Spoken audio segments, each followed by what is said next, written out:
After all the ideas, the thoughts, and the pondering, I find that I am merely one fool wandering. Society ingrained in us the need to cut our hair. To look respectful, you must cut your hair. To have people like you, you must cut your hair. To be cool, you must cut your hair. And then it was even worse than that. For the ladies, they convinced them that they needed to dye their hair and put toxic chemicals in their hair. When I started researching the properties of hair and the importance to one's being, I learned a lot. I mean, it's kind of funny looking back that the Christians, they have their book, and in there it tells the story of Samson and what happened to him when his hair was cut. But yet these same Christians tell you that you must cut your hair to be accepted, to look proper, even though their God told them that they would become weak. Your hair is part of your central nervous system, and as of yet, I haven't had anybody explain to me why it's a good idea to cut pieces of your central nervous system. I haven't cut my hair in about 8 years when I did the research, and I was convinced that I must stop. And I also don't wash it a lot anymore. Now, at first, because your hair is used to being washed repeatedly, constantly with harsh chemicals, it produces oil to try to protect itself. And so for the first several months of trying not to wash your hair unless it was needed, the hair would get oily within a few days or a week. But as time went on, I noticed that unless I was getting real dirt in my hair doesn't get greasy. I don't have to wash my hair, but honestly, 3-4 times a year, it doesn't smell bad. It's in great shape. They'll teach you to cut the dead ends. Those are dead ends.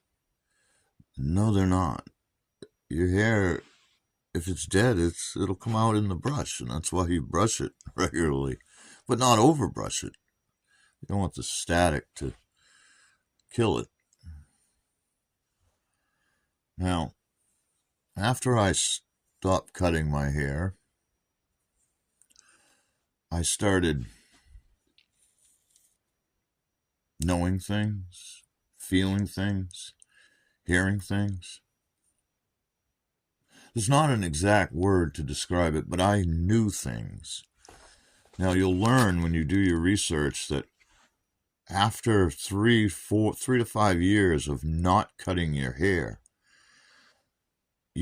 actually puts a chemical back into the system that helps with that deeper level thinking. And the first time I got the full grasp of the reality of this was closing in on 4 years after I stopped cutting my hair.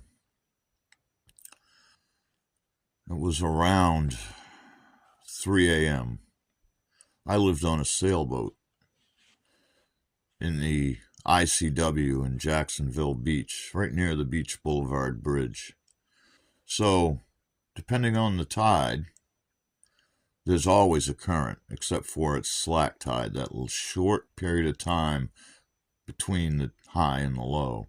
But the rest of the time, you've got 3 to 6 knots flowing in either direction. And I lived there on anchor, and My boat had been anchored for a long time. I left it every day when I went to work as a foreman for a landscape company. Yeah, landscape. Throwing sod, pushing wheelbarrows, moving mulch, cutting and carrying trees, and working in the hot sun. And so at 2:30, 3 o'clock in the morning, I'm dead asleep. This particular night, after I had called somebody out on their racism and their meanness and their hatred and put them in their place and told them to stay away from me, that person also lived on a boat just in front of me if the tide's going that way, and just behind me if the tide was going the other way. So he waited until he was in front of me, and he drifted in his skiff on the current and cut my anchor rope. He was going to be able to float away, and when he got far enough away, start his engine, come home, and when I woke up in the morning, I would have been higher ground in the marsh on a king tide, so it would be quite a while before you could get the boat out of there. Except when he cut the last thread of the boat, I woke up. I said, must have been a boat going by. As soon as my head touched the pillow, I knew my boat was moving. I knew what happened. I ran to the front of the boat, grabbed the anchor line. It was cut. I ran to the back of the boat and put a spotlight on his face before he got more than 200 feet away. I started my engine and got my boat to safety, re-anchored with the spare anchor. That should have told him he needed to leave a guy like me alone, but he didn't. Ended up warning him to stay away from me after the hurricane and my boat was aground.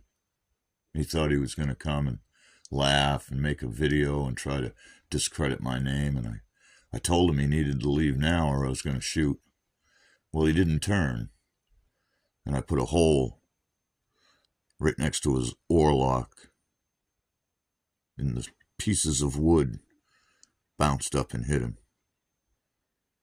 Not enough to sink his boat, not enough to harm him, but enough that I've never seen that man again. Do the research, folks. Stop cutting your hair. Ladies, please stop poisoning your hair. If you listen to me and you do what I'm telling you to do, stop cutting your hair. Stop washing it so much. Cover it if you think it's going to get dirty. Only wash it when it becomes uncomfortable for you. If you're getting the itchy head, give it a wash. If it's really, really greasy, everybody's going to be a little different. Everybody's hair length will be a little different. Now, I know some of you would have hair much longer than mine if you hadn't cut it for 8 years. But this is what my body needs. This is what I am and how I grow. And yours may be different. It may be shorter than this. It may be down to your knees. That's what it's supposed to be. You people that believe you are God's creation and that you are perfect, except it's just talk. You don't believe it. You haven't even put it into practice to find out if it's true. When I'm out, if there is somebody 100 feet or so from me and they have the intention of talking to me, I know that they're going to talk to me. And I know that their intention is either good or bad. I'm not a psychic. I don't know what they're going to say. They might ask for money. Many times they just want to talk to me and tell me their life story. Freaks other people out. I will never cut my hair. And I'm encouraging you. Now, I will give you this warning. You will see things that can't be seen. No, you're not going to see ghosts, and it's not like eating mushrooms, okay? See isn't the right word, but you will see.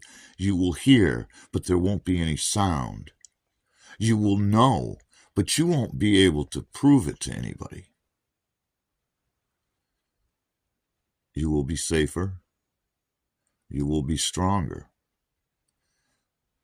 But you will also take in the energies around you. And if you keep surrounding yourself with people that are mad, people that are filthy, people that are just non-stop nonsense, it will burden you. It will wear you down. And you may not even, you may start thinking that you just don't feel well. And you may take medicines or change your diet to get away from those people. You will take that in, and you may not recognize it, or not at first. At a certain point you will. But I have to give you that warning, because it is a grind. It is a grind. But you will be safer. You will be more healthy. You'll be more creative. There's many, many benefits, and especially you ladies, you're putting a dye, and you older men, you're putting a dye in your hair, and it's giving you cancer. I assure you, you are beautiful just the way you are. Don't cut your hair. Do not cut your hair. Much love, everybody. There's several links. If you just Google cutting hair, or the relationship of hair to the body, things like that, in a very short time. Let me tell you a little bit of the research that I found out. This might make things more clear to you, and it may make you mad, and it should make you mad. But use that anger for power. But during the Vietnam War, you can find this study very easily. It'll take you 30 seconds if you put the effort in. During the Vietnam War, the military, the United States military, used Native Americans for their tracking ability. They found that when they put them in the field, they lost their ability. Now, the military had reason to believe that it could have been because of cutting their hair. You see, your government holds truths that they've made it so that you won't ever know it or believe it, or, yeah. But the military had to be sure. It could have been a silent protest, because, they cut the natives' hair, right? Everybody goes in, you get your hair skinned down. Yeah, so that you will only take in what you're told. So they matched Native Americans in pairs according to their skill set. People of fairly equal skill. In one of them, they would cut the hair, and the other one, they would not. And then they ran simulations of the enemy coming to the camp while the natives were asleep. In every instance, the Native American with his hair cut would have been killed in his sleep, whereas the one who had his natural hair was several hundred feet away before the enemy got to his bunk. I experienced that same thing when my anchor rope was cut. When the last thread was cut, I woke up. Don't cut your hair.